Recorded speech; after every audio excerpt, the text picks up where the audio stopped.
To format your font, select your text, then go up to the Fonts Commands group. You can change your font style by clicking the down arrow and choosing a font style that you like.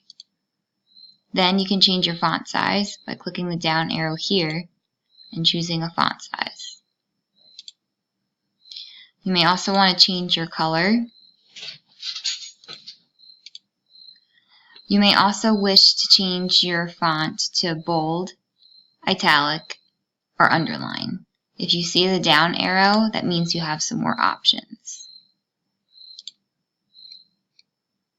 If you want to highlight your text, just go to the highlighting command and then you can click the arrow to choose the color you wish to highlight your text in. For some more advanced commands, you can go to the text effects icon, and here you can change the outline of your text. You can make your text have a shadow, a reflection, or even a glow.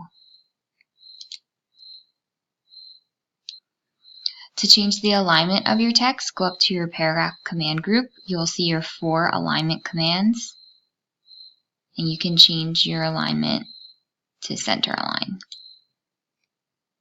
You can also access many of these commands by selecting your text and right-clicking, and you can access many of these commands in this box right here.